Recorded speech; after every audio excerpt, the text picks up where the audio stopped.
We've been in this, we started this series actually, in this book of Jonah. So the reason why we're reading this book that some of us might be familiar with, is to attempt to take an unfiltered approach to the book of Jonah. Okay, and so I'm glad you're back. If you weren't here last week, I'm going to kind of do a bit of a recap before we really kind of get going.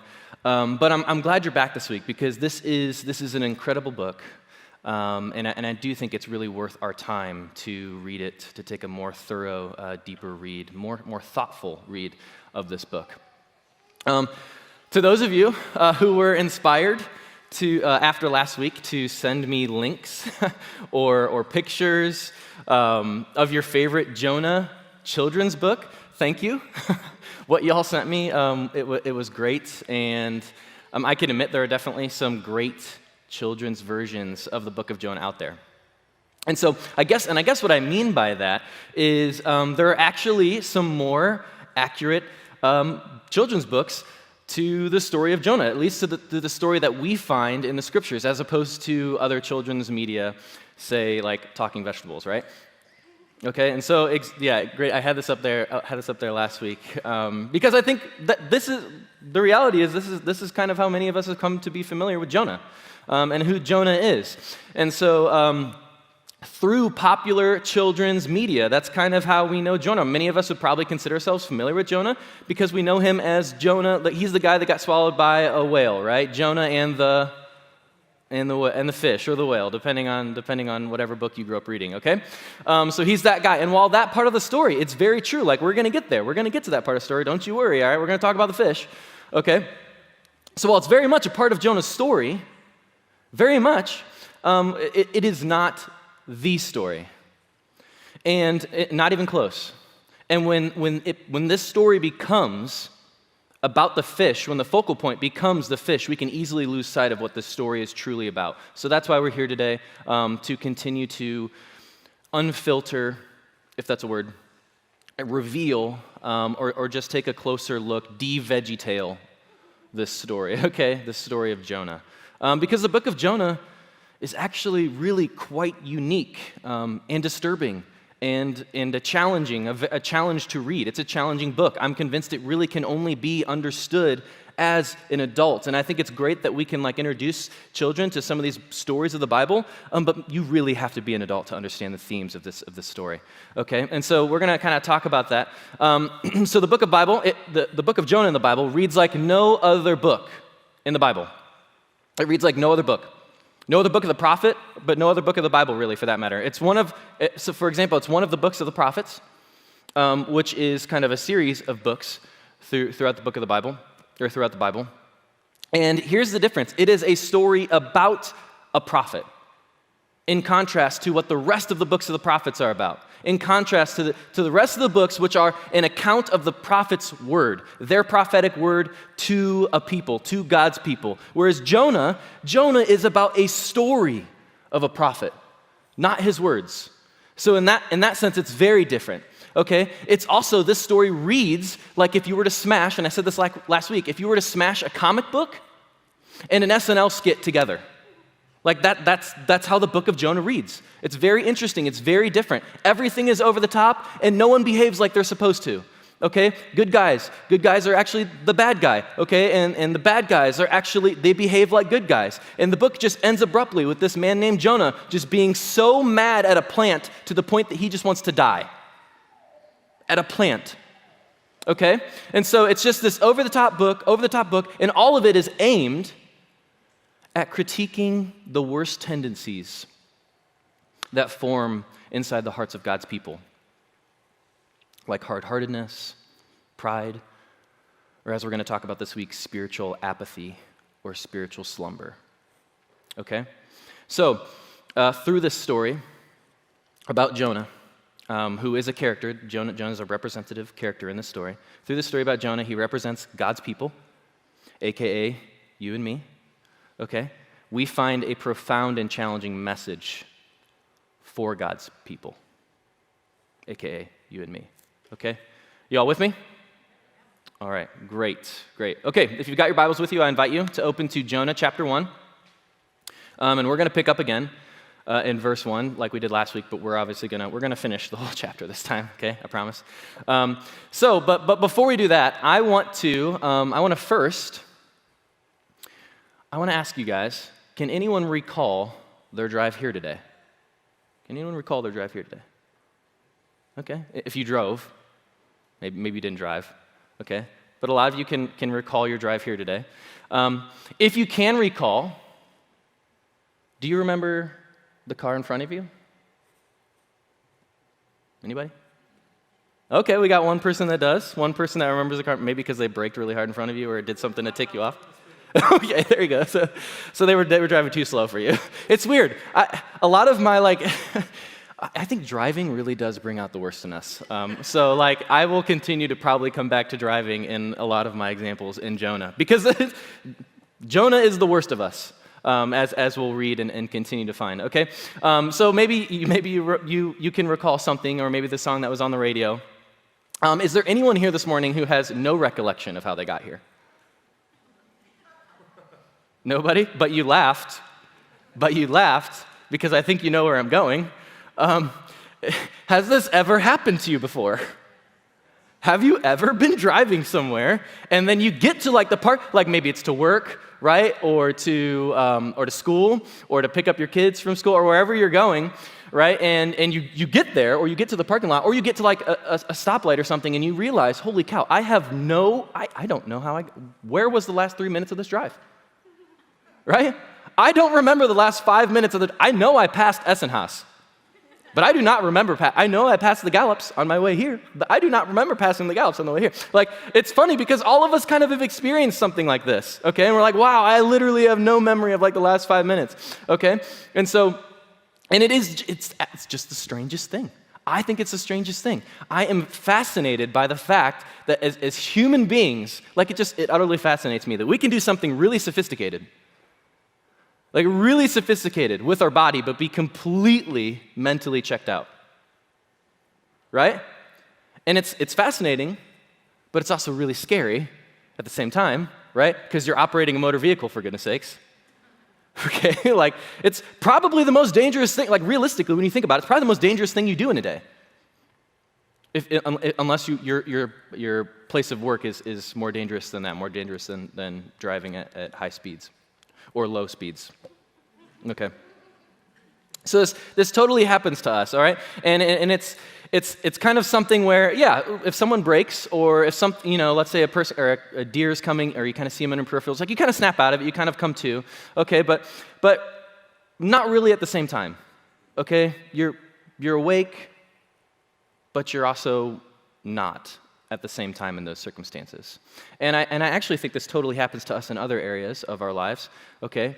I used to work summers at a factory where we made sealants and adhesives, okay? And we would actually box and seal those sealants and adhesives. And so all day long, I'd just kind of take cartridges, I'd stand in front of a machine, and I'd fill them with the goop, and put the filled cartridges of goop in this little machine that would then cap them, and that was what I did. That was what I did for kind of 8 hours of a day.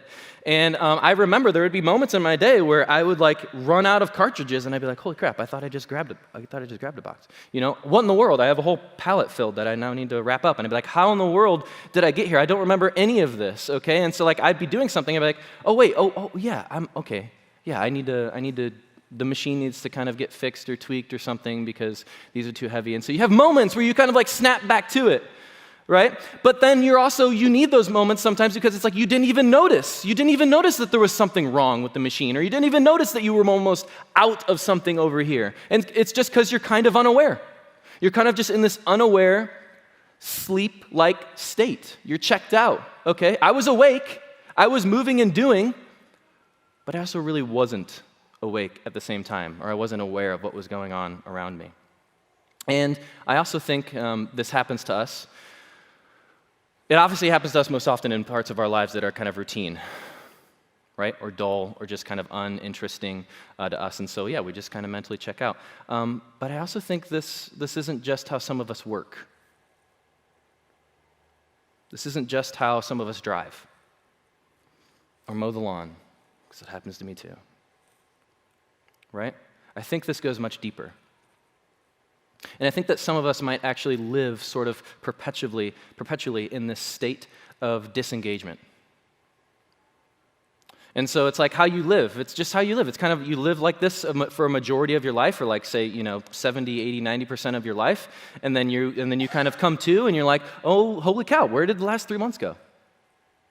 Oh my goodness, it's Halloween already? Holy cow, Thanksgiving's right down the corner. What in the world? What in the world? Okay, well, I guess I better order a turkey and, okay, whatever, keep going. I think that's how some of us feel about our lives. And I think that's how some of us are in our spiritual lives as well. Like, we're a Christian, right? We're a Christian, and perhaps we've been a Christian for a long time, and maybe some of us have even like just, that's our lives. That's been our whole lives. Okay, but at some point, and maybe even early on, there was some vitality to it, there was like a richness to it, right?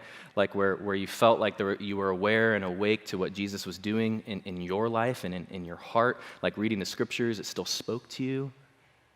Prayer was still meaningful to you in your life, like that still felt like a way you were connecting with God. And then somewhere along the lines, at some point, all that just kind of fizzled out. And now you're just kind of cruising. Autopilot, whatever, right? You'd still totally say you're a Christian, right? That's still something you would totally say, right? But like the love's gone, so to say, right? The love's gone, or whatever. And we're often left wondering, how and why did that happen? And there are lots of reasons why this happens. Lots of reasons. Sometimes it's just seasons of life. Okay? Sometimes it's seasons of life. Eugene Peterson, he has this awesome line. He's the guy that wrote the Message Bible. He has this great line. He says that following Jesus is like a long obedience in the same direction. Following Jesus is like a long obedience in the same direction. Because he, like all of us, are very aware that life is not always this like exciting, like thrilling thing. Okay, like we know this. But there's also something real that has been lost when we don't sense any sort of vitality to our connection with Jesus.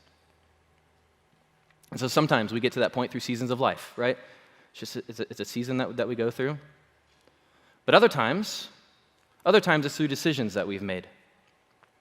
Whether they're big or small, right?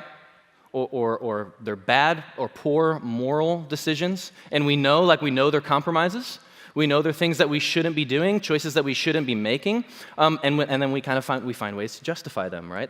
We're really good at that. I'm really good at that, okay? And so we kind of find ways to justify them, and then like we find ourselves 3 months later, like how in the world did I get here? What happened? And it's not rocket science, friends. It's really not. It's a slow process of decisions that landed you at a place where I would call spiritual apathy, spiritual slumber, a state of spiritual slumber. And all of a sudden, things that you never thought you would be doing or saying or thinking are a part of your life now. And you're wondering, how did I get here? And this happens to all of us. And Jonah 1 is a portrayal of this idea of spiritual apathy or slumber or being asleep spiritually, because this idea of being asleep is actually a really big theme in Jonah chapter 1, and the tragedy that it is, not only to us, but to the lives of those around us, okay? So I know this isn't the most uplifting idea, all right? I'm aware of that, but what can I say, all right? It's like someone telling you to eat your vegetables or something. I don't know, it's got to be said. You should eat your vegetables. If you don't eat your vegetables, come on, eat your vegetables. I don't like cauliflower, but I've grown to like cauliflower. It happened. I don't know how it happened. Just little times I had cauliflower rice, actually. And those we can really get off topic on cauliflower, but there are certain ways to make it so that your kids will eat it. All right, that's not the point. We're getting all veggie-tailed on us. All right, we're going to start. Here we go. Jonah chapter 1. We're going to dive in here, okay? So, the word of the Lord came to Jonah, son of Amittai. Right, you guys? If you were here last week, you know what to do. Yeah, okay. There. Okay, so if when you see that, and I forgot to put it in some of them today, but whenever you see that, like, we should laugh at this, and we should laugh at this because two things. Actually, I want to start here first. Whenever you see the word Lord in all caps like that, in all caps. So if you've got your scriptures and you see the word Lord in all caps, that's God. That's not the word Lord. That's the author putting in God's divine name. That's the word Yahweh. That's God's name. Okay, that's his personal name. And so whenever you see the word Lord in all caps, that's Yahweh. Okay, that's what's written there, and the author has just kind of replaced it with Lord. Okay, second, yes, you're laughing here. You should be laughing here because Jonah means dove, which is just kind of it's symbolic of innocence, okay, impurity. So more like innocent one, and Amittai, son of Amittai, means son of faithfulness. So innocent one, son of faithfulness, and we kind of chuckle at that. This is silly because Jonah proves to be like the least innocent and least faithful one of the story. Okay, and so we're kind of, haha, that's funny. All right, so let's keep going. God says in verse 2, "Go to the great city of Nineveh and preach against it, because its wickedness has come up before me." And so here you have God being displayed as like this king overseeing his kingdom, and he sees what's going on. He's surveying the land, and he sees the horrible acts of oppression and injustice and just violence that these Ninevites, this Assyrian, the capital of the Assyrians, these Ninevites are performing on people. And he just says, no, that's got to go. Okay? And so he sends a messenger, innocent one, son of faithfulness. All right? And what does he do? What does he do? Verse 3. "But Jonah ran away from the Lord and headed for Tarshish." Yeah. And you're supposed to laugh there because Tarshish is the complete opposite direction of where Nineveh is. But we'll get there in a second, okay? "He went down to Joppa, where he found a ship bound for that port, and after paying the fare, he went aboard and sailed for Tarshish to flee from the Lord." Okay, now I want to pull up that picture again. Yep, when we laugh at that, because can you flee from the Lord? No, you can't flee from the Lord, okay? All right, and Jonah should know that. Okay, so here's this map. Okay, now Jonah, it reads here in verse 3, it actually says it right there. He went down to Joppa. That's important because he started just northeast of Joppa, and he had to go down to Joppa in order to board a boat to get to Tarshish. So that's important for where we're going. And Tarshish, again, it's just the complete opposite direction of where he's supposed to be heading. Okay? All right, so he first heads down south to Joppa, and then he goes down to Joppa, and he gets on a boat to flee, and here we are at verse 4. We're picking up in verse 4. "Then the Lord sent a great wind on the sea. Such a violent storm arose that the ship threatened to break up." The ship threatened to break up. And this is kind of another comic moment in the story here, because we don't really get it in our English Bible. I mean, sort of. But really what's happening here is the ship is portrayed as a character. The ship is portrayed as this comic character in the scriptures where it's like the ship is literally pondering whether or not it should stay together or break apart. And so you have, again, it's kind of this moment. It's the author, it's the way the storyteller tells this to kind of bring us into the story. Okay, it's supposed to be something that just invites us deeper into this. Okay, so there's a great wind, a violent storm arose, and the ship threatened to break up. The ship wondered, it's kind of a big storm. Maybe do I stay together or do I fall apart? I'm not sure. I'm not really entirely sure what I should do here. Okay? And all the sailors, verse 5, all the sailors were afraid. And they cried out. They cried out each to his own God. And they threw their cargo into the sea to lighten the ship. So here you have these sailors, okay? These sailors who are terrified at the storm, okay? And this storm, this fierce storm that is making this ship question its own ability to navigate the seas like it's supposed to, this fierce storm, this is how Yahweh is pursuing his man. This is how Yahweh is pursuing his prophet, like a fierce storm. Okay, and the purpose of the storm isn't at all to bring harm to anyone else, but it is a depiction of God's fierce love. Like a parent's fierce love chasing after a child who is heading into a busy street, who is heading to their own demise. That kind of fierce love. And remember, we have to grasp the big picture here, okay? The big picture here is God wants to send Jonah to do what? He wants to send Jonah to speak to the Ninevites. He wants to speak to them in order to offer them redemption. And from that, forgiveness and then life. God's mission is to reach people and rescue them. That is what is pursuing Jonah. This is not a storm that God's using to bring ruin because of disobedience, but a fierce love chasing Jonah, like trying to grab a child from the street, tugging their arm. No, it's a fierce love chasing Jonah. And so you've got these pagan sailors. They're terrified. Okay? They're terrified. They're throwing their cargo overboard. They're throwing their livelihood overboard. They're throwing all their money, what was going to make them money, off the ship to lighten their ship. Okay? Because the storm is so bad. There goes all their money. There goes everything else. So they're doing that. And what else are they doing? What else are they doing? What else are the sailors doing aside from throwing their stuff overboard? They're praying. They're praying. To whom are they praying? What does it say here? Okay, they're praying out each to their own God. Okay, because they come from a worldview that is polytheistic. Okay? They're praying each to their own God. What's interesting, though, is that these pagan sailors, they're awake enough to recognize that this is not a normal storm. That something very strange, something very powerful is going on here. Okay, and like I said, they're part of a polytheistic society, okay, meaning that there are many gods. There are many gods that you could pray to, many gods that you could tick off, who would want to hurl a lightning bolt at you, right, or something like that, okay? And so you have these pagan sailors, right? They're kind of taking like this shotgun approach to prayer, okay? Hey, you get this one, all right? Chase, you get this one, okay? Megan, you get the other one, okay? Like, everybody cry out and pray to your own God. Okay, maybe we'll hit the right one, and the storm will relent, and we'll be good to go. Okay? And so you have these sailors praying. These pagan sailors. They're praying, and what is our religious prophet, man of God, doing? What is he doing? But Jonah had gone below deck, where he lay down and fell into a deep sleep. So here's where this motif, this kind of theme or thread through this book really shines. Okay, because where does Jonah's journey to Tarshish begin? Okay? It begins with him heading down to Joppa, right? We read in verse 3, he went down to Joppa, and from there he went aboard a ship to sail to Tarshish. So he goes down to Joppa, he goes south down to Joppa. Okay, and we read he goes aboard a ship. Well, that word literally in Hebrew means to go down into. So he goes down to Joppa. He goes down into the ship, okay? And then from there, he goes where? He goes below deck.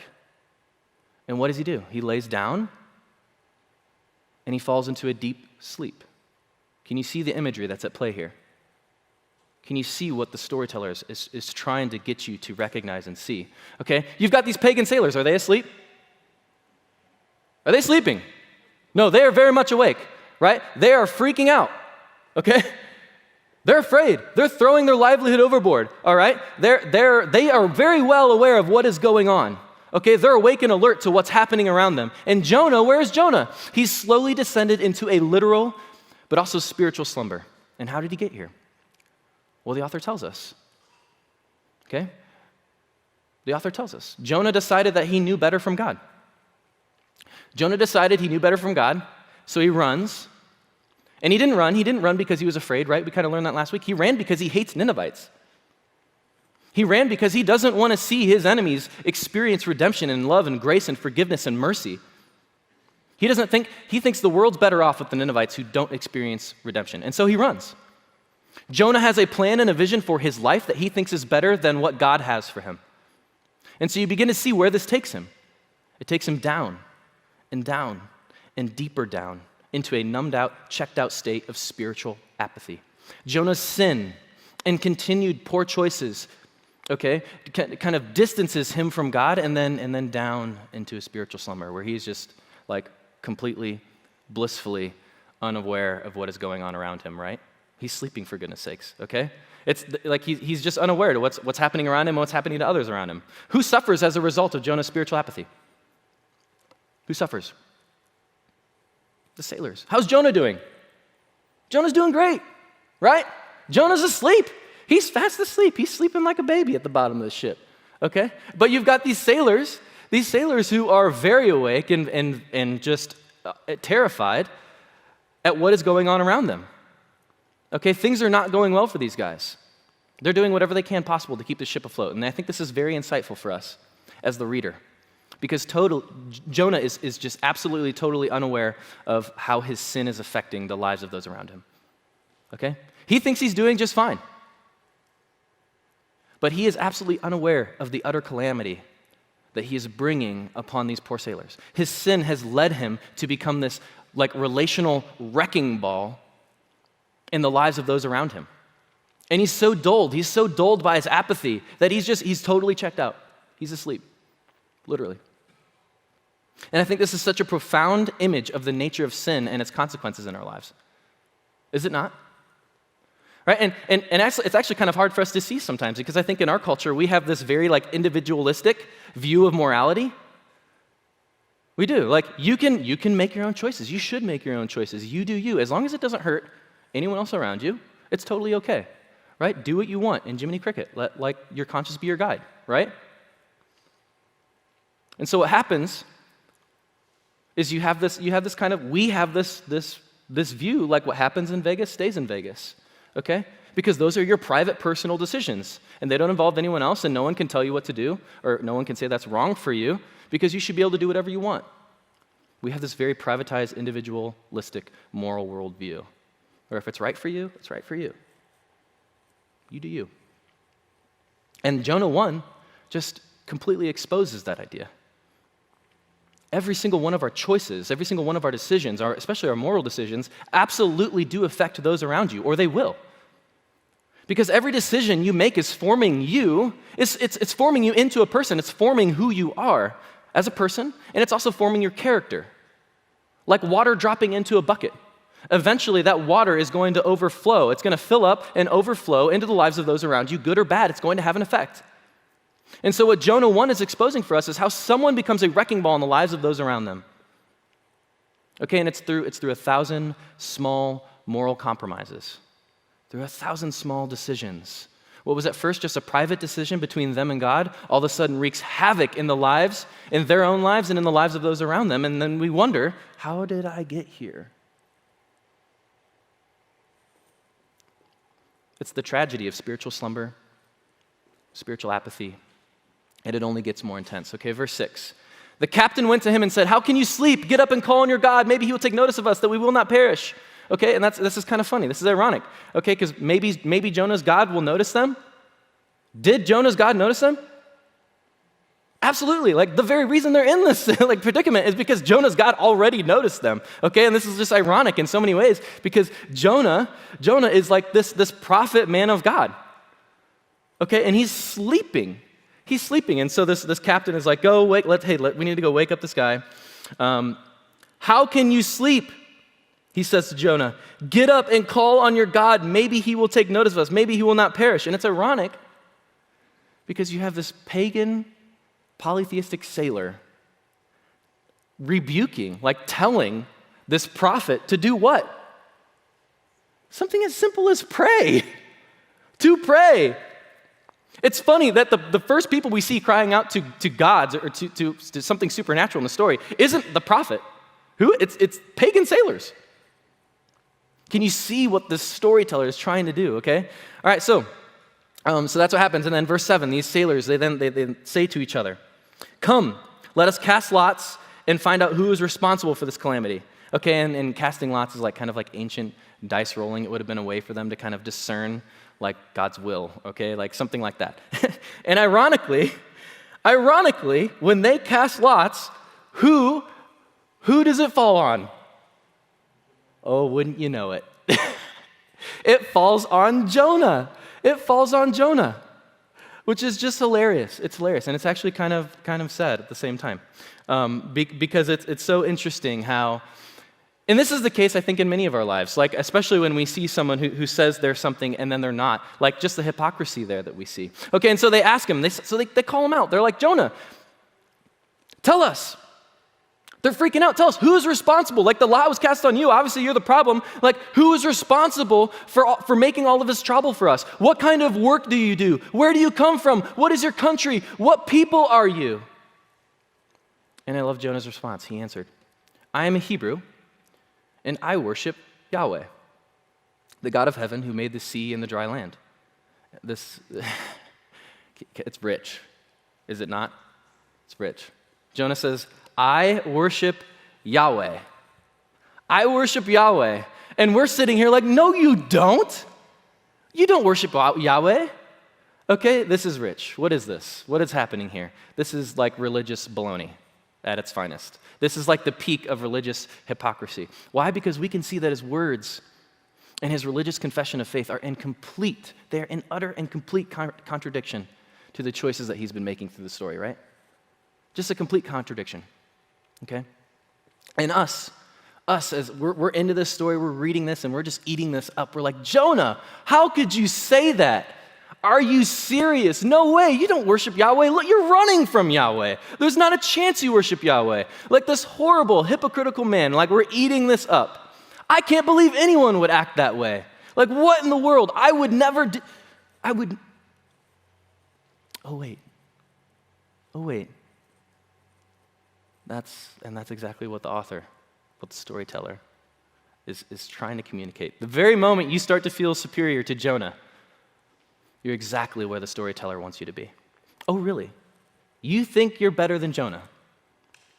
Because you've never had a contradiction between what you say you believe and the way you actually live. Really? Seriously? You must be asleep. You must be asleep. Verse 10.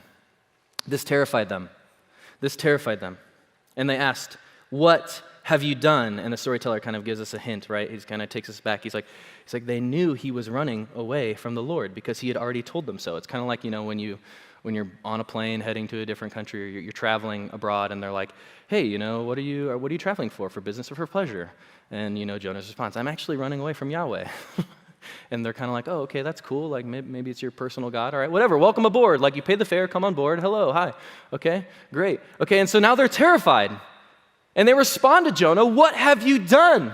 What have you done? Because they knew he was running from Yahweh, and who happens to be the creator of the wind and the sea, the creator of the earth and sea, like the one who's in control of all this. And he's running from that person on their boat. What are you doing, Jonah? What are you doing? So they're starting to freak out. And so the sea gets rougher and it gets rougher, and they're asking him, Jonah, what should we do in order to make the seas calm down for us? What should we do? And Jonah's response, again, just typical Jonah, okay? And he says, pick me up and throw me into the sea, he replied. It will become calm. I know that it is my fault that this great storm has come upon you. And I think it might be tempting for us to think, oh, finally, Jonah's having a change of heart. Finally, Jonah's realizing that his choices are poorly affecting everyone else around him. Finally, right? Maybe he's having a change of heart. Or maybe he realizes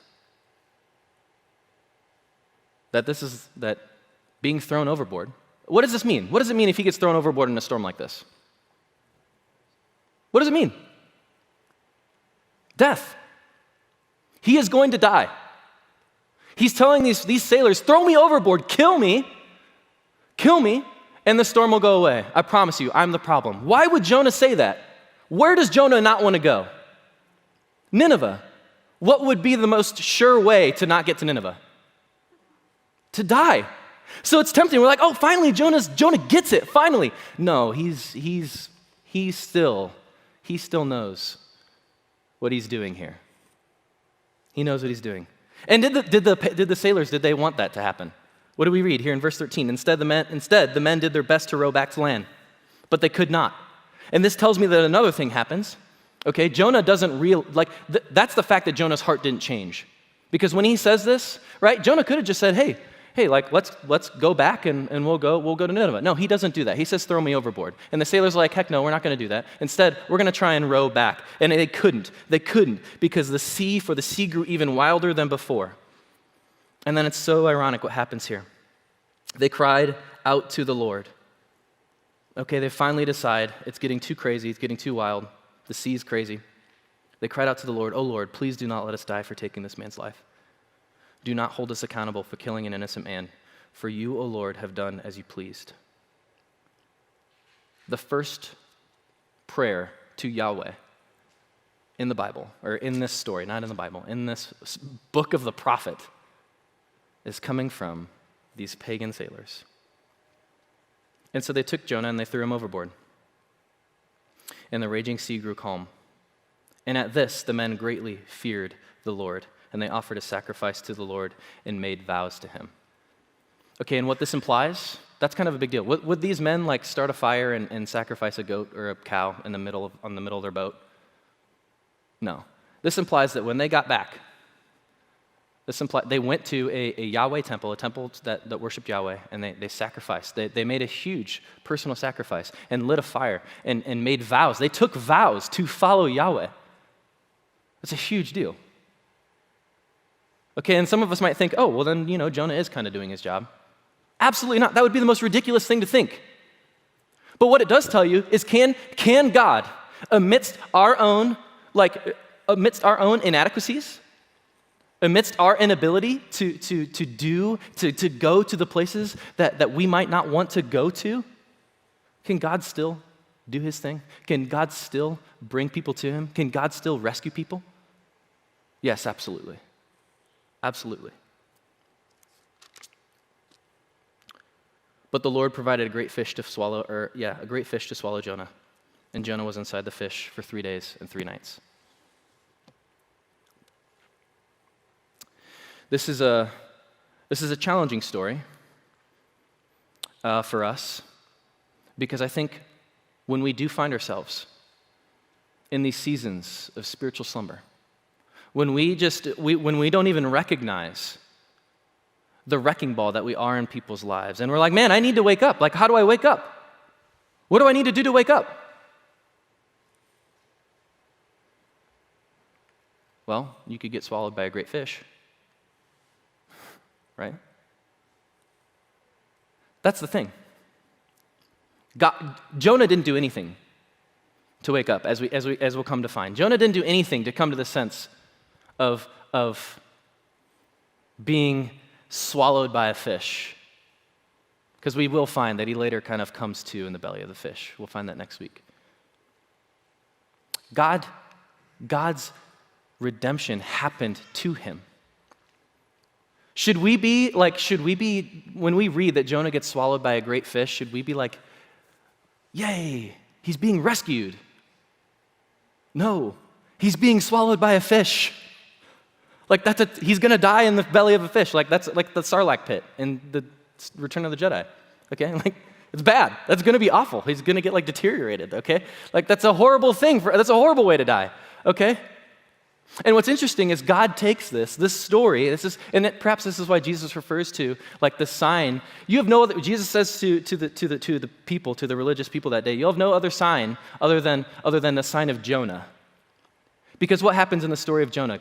God takes this fish, this vehicle of death, what should have been death, and what happens to Jonah? After 3 days and 3 nights, he gets spat out, and he lives. And not only that, he brings redemption to the worst of people. Can you smell the gospel? It's such a beautiful connection here. So how do we wake up? How do we wake from our spiritual slumber? God does that. That's what God does. He's in the work, in the way of waking us up. I think we need to be in a posture. We need to be able to receive it. We cannot be asleep. We have to have just a heart we just have to throw our hands up and say, God, I don't know. I don't know how I got here or why I am here, but I recognize the things that's going on in my life, and I actually recognize the things that's going on in other people's lives, and it's not okay, and I want to take ownership for that. And I want to recognize that the things that are going on are not okay, but God, I need you. I don't know where to go from here, but I need you. And he can work with that. God can work with that. And so this morning as we enter, band, I invite you guys to come up. This morning as we enter into a time of worship, I just invite you guys. I invite you guys to consider where you're at spiritually in your lives. Do you find yourself in a season of slumber?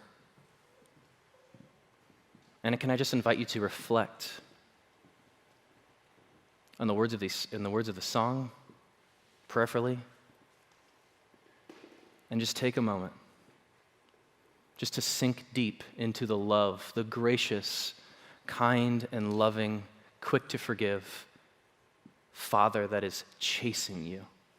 Chasing you. Own that. Ask forgiveness. And move towards the direction of life that God has for you. I invite you to that this morning. Thank you.